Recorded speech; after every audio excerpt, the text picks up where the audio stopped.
Почитувани, Социјалдемократскиот сојуз на Македонија продолжува со разобличување на скандалите и тендерските мрежи на ВМРО ДПМНЕ во општините.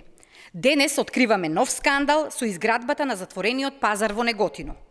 Иако помпезно го отворија мицковски градоначалникот Стојанов, пазарот е изграден без соодветно одобрение за градење, а се води како поставување на урбана опрема.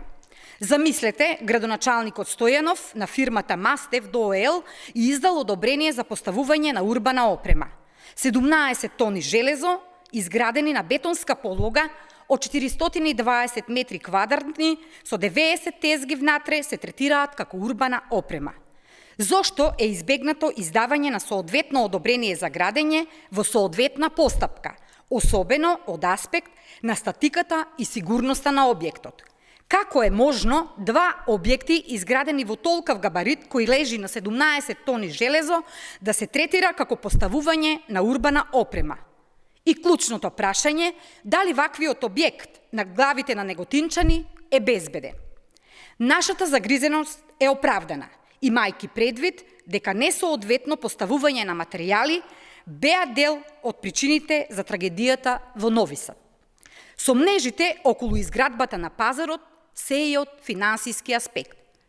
Зад проектот повторно стои една од омилените фирми на ВМРО ДПМНЕ, Мастев ДООЛ, која редовно добива тендери во општини под нивна контрола, особено со пари од унгарскиот заем.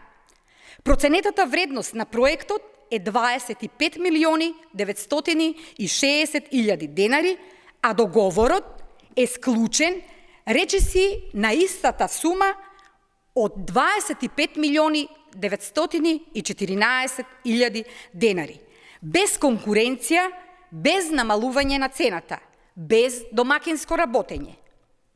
На прашањето колку пари на граѓаните на Неготино се потрошени за оваа сделка и дали сумите се реални, ќе зборуваме детално во наредните денови.